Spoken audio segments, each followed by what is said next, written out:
इस वीडियो में हम चौथे और पांचवें एपिसोड के बारे में बात करेंगे। अगर आपने इससे पहले के एपिसोड नहीं देखे हैं तो प्लीज पहले वह देखिए, वरना कहानी आपको समझ में नहीं आएगी। उन वीडियो का लिंक डिस्क्रिप्शन में है। तो चलिए कहानी शुरू करते हैं। न्यूमिनोर में ग्लेडियल रानी मिरियल से मिलती है और उन्हें बताती है कि साउथलैंड पर सोरोन का हमला होने वाला है।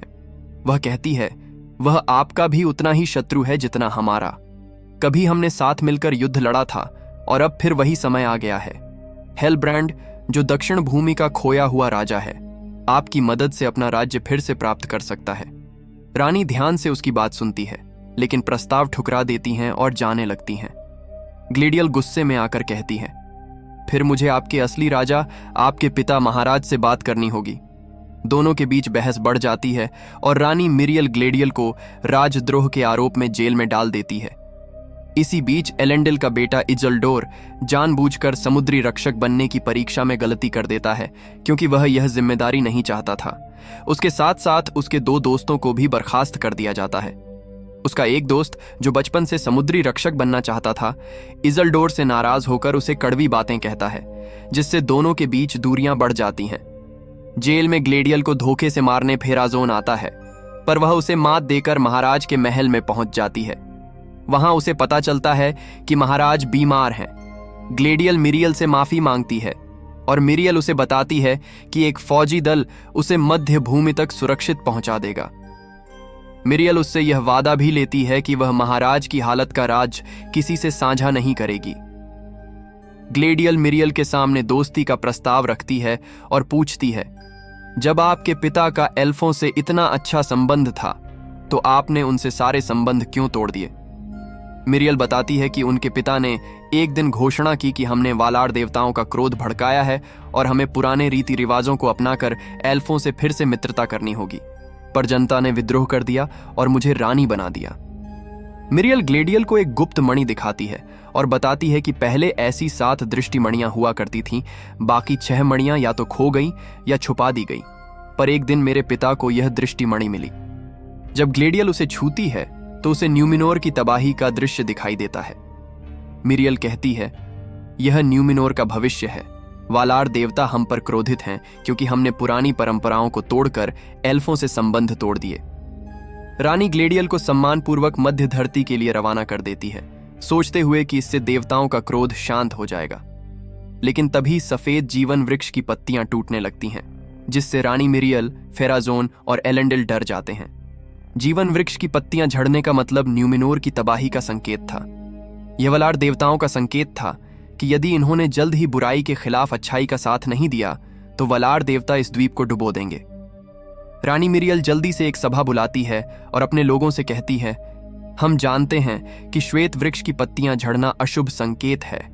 मैं खुद एल्फ ग्लेडियल को मध्य धरती छोड़ने जाऊंगी और हम दक्षिण भूमि में फंसे अपने भाइयों की मदद करेंगे। रानी का प्रेरणादायक भाषण सुनकर सभी लोग इस मुहिम में शामिल होने के लिए तैयार हो जाते हैं। दूसरी ओर ऑर्क अडार को अपना पितृदेव मानते हैं और अडार भी ऑर्कों को अपने बच्चों की तरह देखता है। वह अरेंडियर को इंसानों के पास संदेश देने के लिए छोड़ देता है। अरेंडियर दक्षिण भूमि के लोगों को अडार का संदेश देता है, अगर तुमने अपनी जमीन और सत्ता उन्हें नहीं सौंपी तो वह दुर्ग पर आक्रमण करेगा। धीरे धीरे लोगों के पास खाने पीने की कमी होने लगती है। ब्रोनविन का बेटा थियो और उसका दोस्त गांव से खाना लाने जाते हैं। वापसी में थियो पर ऑर्क हमला कर देते हैं, पर वह सौरॉन की तलवार की मदद से बच जाता है। ये वही तलवार थी जिसे ऑर्क ढूंढ रहे थे। जब ऑर्क उसे पकड़ने वाले होते हैं, अरेंडियर आकर उसे बचा लेता है और दुर्ग में ले आता है। उधर एलरॉन को लगता है कि राजा सेलेब्रिम्बोर कुछ परेशान है। जब वह उनसे कारण पूछता है तो यह बताते हैं कि तुम्हारा दोस्त हमसे कुछ छुपा रहा है। एलरॉन ड्यूरिन के पास जाता है और ड्यूरिन उसे कसम दिलवाता है कि वह यह राज किसी को नहीं बताएगा। ड्यूरिन बताता है कि उन्हें एक नई धातु मिली है जो रेशम से हल्की और हीरे से भी मजबूत है, पर उसके पिता ने पहाड़ों का संतुलन बिगड़ने के डर से खुदाई बंद करवा दी है। तभी पहाड़ हिलते हैं और कुछ बौने गुफा में फंस जाते हैं। ड्यूरिन उन्हें बचाने के लिए जाता है और सभी को सुरक्षित बाहर निकालता है, लेकिन उसके पिता राजा ड्यूरिन तृतीय गुफा को हमेशा के लिए बंद करवा देते हैं, जिससे ड्यूरिन नाराज हो जाता है। एलरॉन उसे समझाता है कि उसने कभी अपने पिता को नहीं देखा, इसलिए जितना भी समय तुम्हारे पास है उसे अपने पिता के साथ अच्छे से बिताओ। ड्यूरिन अपने पिता से माफी मांगता है और दोनों भावुक हो जाते हैं। ड्यूरिन बताता है कि एलरॉन ने उसे लिंडन चलने का न्योता दिया है। उसके पिता कहते हैं कि एलरॉन के अब तक के बर्ताव से यही लगता है कि गिलगिलाट ने उसे किसी गलत मकसद से नहीं भेजा है, लेकिन उसे यह पता लगाना होगा कि उनका असली उद्देश्य क्या है। सफर के दौरान हारफुट अपनी थकान मिटाने के लिए कुछ देर के लिए रुके थे। आसमान से गिरा अजनबी नूरी के साथ रहते रहते अब धीरे धीरे बोलना सीख रहा था। जहां वह गिरा था उस जगह पर कुछ अजीबोगरीब लोग छानबीन कर रहे थे। हारफुट के काररवां का रास्ता ऐसे पेड़ों से घिरा था जो इस मौसम में कभी नहीं सूखते, फिर भी अब वे सूखे हुए थे। यह बहुत अजीब था। मुखिया की पत्नी इन सभी अजीब घटनाओं के लिए आसमान से गिरे उस आदमी को दोष दे रही थी और अपने पति से कह रही थी कि उन्हें पहले ही उसे कारवां से अलग कर देना चाहिए था। तभी कारवां के पीछे नूरी और पोपी को भेड़िए के पंजों के निशान दिखाई देते हैं। कुछ ही पलों में उन पर भेड़ियों का हमला हो जाता है, जिसमें नूरी, पोपी और मुखिया की पत्नी फंस जाते हैं, लेकिन समय पर आसमान से गिरा आदमी आकर उन्हें बचा लेता है।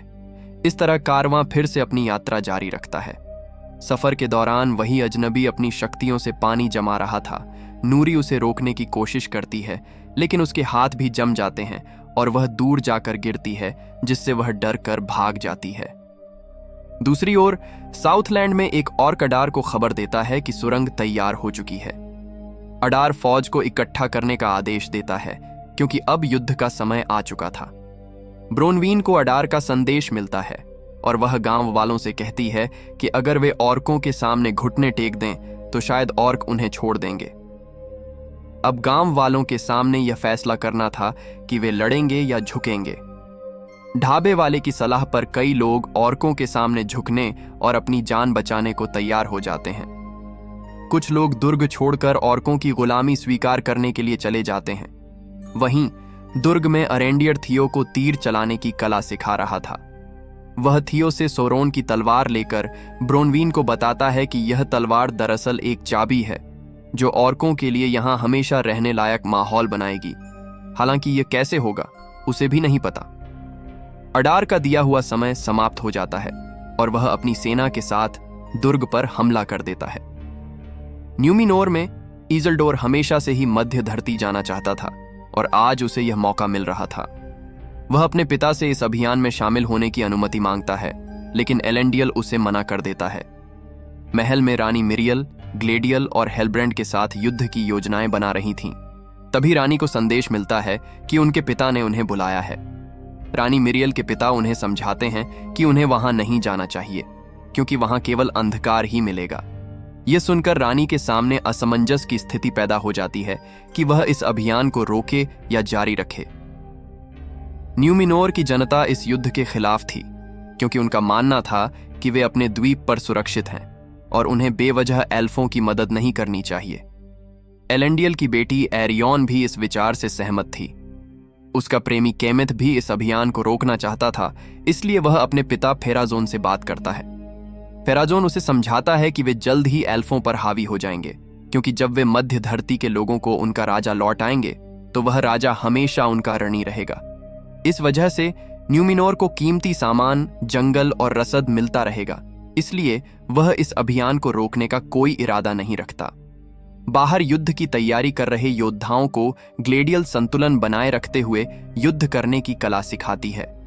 कोई भी योद्धा उस पर भारी नहीं पड़ता, लेकिन इजल्डोर का दोस्त उसकी तलवार गिराने में कामयाब रहता है, इसलिए उसे उपसेनापति का पद मिल जाता है।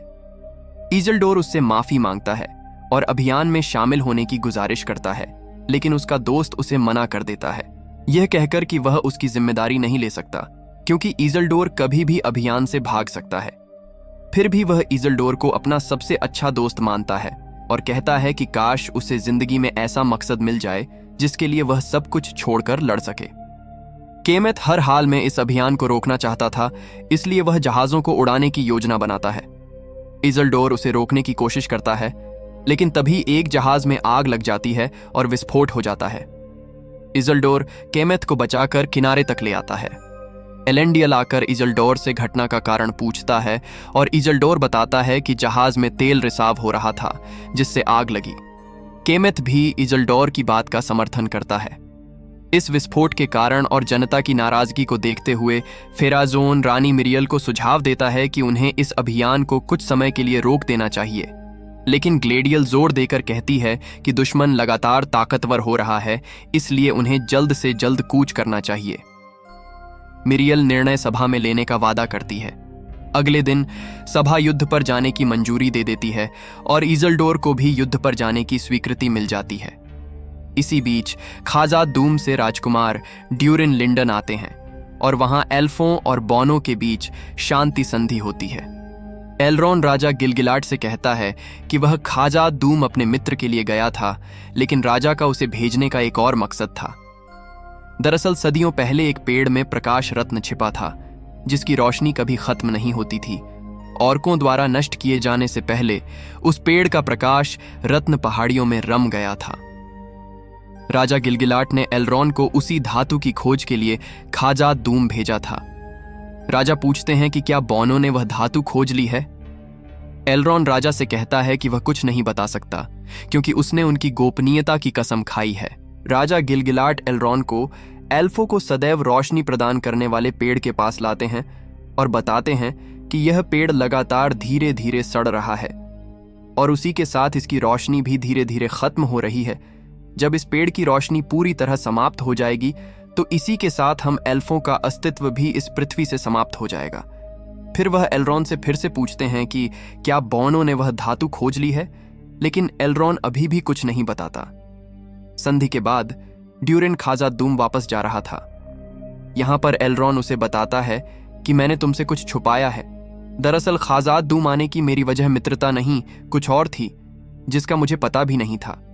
दरअसल वह वजह प्रकाश रत्न थी। ड्यूरिंग पूछता है कि तुमने ऐसा क्यों किया। वह बताता है कि उसके बिना हमें बसंत तक मध्य धरती छोड़कर वापस वेलेनोर जाना होगा, वरना अंधकार में हमारी अनस्वर आत्माएं खो जाएंगी और हम विलुप्त हो जाएंगे। ड्यूरिंग प्रकाश रत्न देने के लिए मान जाता है, पर वह कहता है इससे पहले हमें मेरे पिता को मनाना होगा।